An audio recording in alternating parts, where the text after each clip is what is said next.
Hola a todos, ¿qué tal? Hoy vamos a hablar de una de las historias más inusuales de Spider-Man.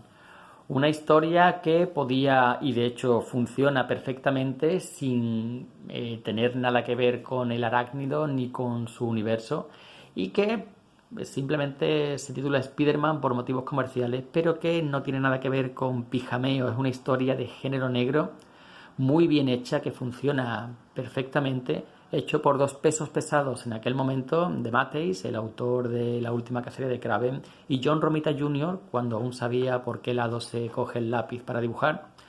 Una historia que tenemos que circunscribirla y ponernos en contexto en los 90 en la saga del clon.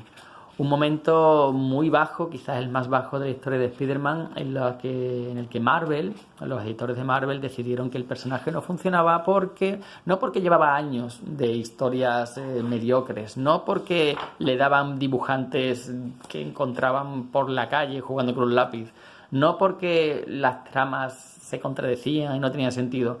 No, Spider-Man no vendía o no vendía lo que ellos querían porque se había desconectado de sus lectores, porque había crecido, evolucionado, se había casado, estaba esperando un hijo y eso no funcionaba. Había que volver a back to the basic, al concepto básico. Un Spider-Man soltero, un Spider-Man con problemas de dinero, un Spider-Man...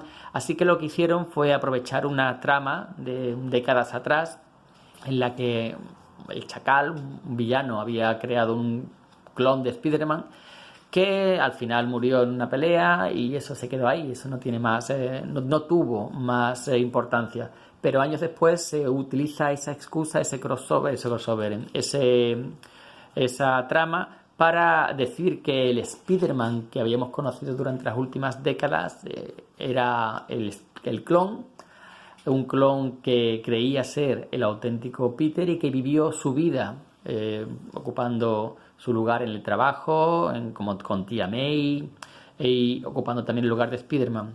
Ahora, por una serie de circunstancias, el auténtico Spider-Man que había estado viajando, el auténtico Peter, mejor dicho, que había estado viajando por América huyendo de algo, vuelve a Nueva York y recupera tanto su lugar en la vida como su rol como Spider-Man.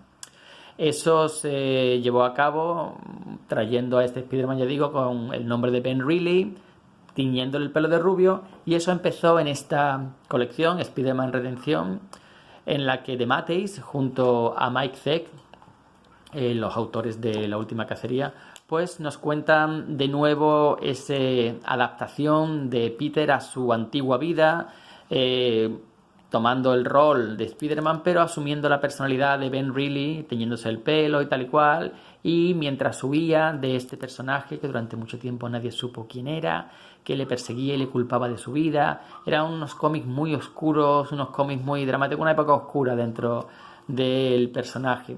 Pero bueno, volviendo a este Spider-Man Los Años Perdidos, aquí lo que tenemos es un intento de rellenar, porque claro, si Peter Parker había estado décadas fuera del radar, viajando por América, mientras su clon vivía su vida como Peter y como Spider-Man en Nueva York, ¿qué había hecho ese tiempo? Bueno, pues esta historia trata de rellenar los huecos y contarnos qué ocurrió desde el momento en el que Peter ha de dejar Nueva York y empezar una nueva vida. Es un Peter que en ese momento se cree a sí mismo un clon. Ya os digo que es un lío. La saga del clon la tenéis publicada en el coleccionable, creo.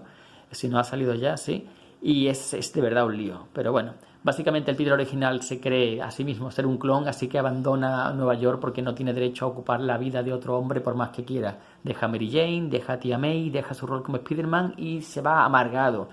No quiere saber nada de superhéroes, no quiere saber nada de su antigua vida, pero más que le pese, él sigue teniendo los recuerdos, las enseñanzas y la moral de ese Peter. Un gran poder conlleva una gran responsabilidad y muy a pesar suyo, él se ve obligado a ayudar a la gente porque es lo que es. Ayuda a rescatar a un autobús que está a punto de tener un accidente, salva a un hombre que está a punto de suicidarse. Todas las tramas ya veis que no son nada superheroicas, es puro género negro, es oscuridad, decadencia, tristeza, seres al límite. Pero la cosa funciona, la historia funciona muy muy bien. Aquí no hay pijameo, aquí no hay grandes villanos, aquí sí hay peleas, pero peleas a puñetazos, en bares de carretera. Aquí hay villanos, sí, pero hay el mafioso que controla el pueblo, que controla la vida de una pequeña ciudad y al que al final Peter ha de enfrentarse. Aquí tenemos una chica, sí, pero una chica con un pasado oscuro, pero que a la misma vez representa la vuelta de la esperanza a este personaje, una chica que le recuerda mucho a Mary Jane y que, bueno, no voy a contar más, simplemente es una historia muy buena, funciona perfectamente como historia por sí misma, no le hace falta para nada hablar de Spider-Man ni tener superpoderes, los personajes están muy bien caracterizados, sobre todo los villanos, y es muy recomendable y de verdad que resulta increíble que esto no se haya vuelto a reeditar desde entonces. Esto salió en Forum, en este tomo de tapa blanda, y desde entonces nada. Supongo que con el tiempo Clemente lo reeditará, como si poniéndole tapadura y 25 pavos probablemente.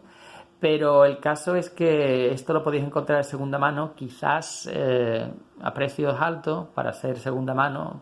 Yo lo he visto a 12, 15 euros, pero merece la pena. Si podéis encontrarlo alrededor de 10 o y pico, es una buena compra, muy buena.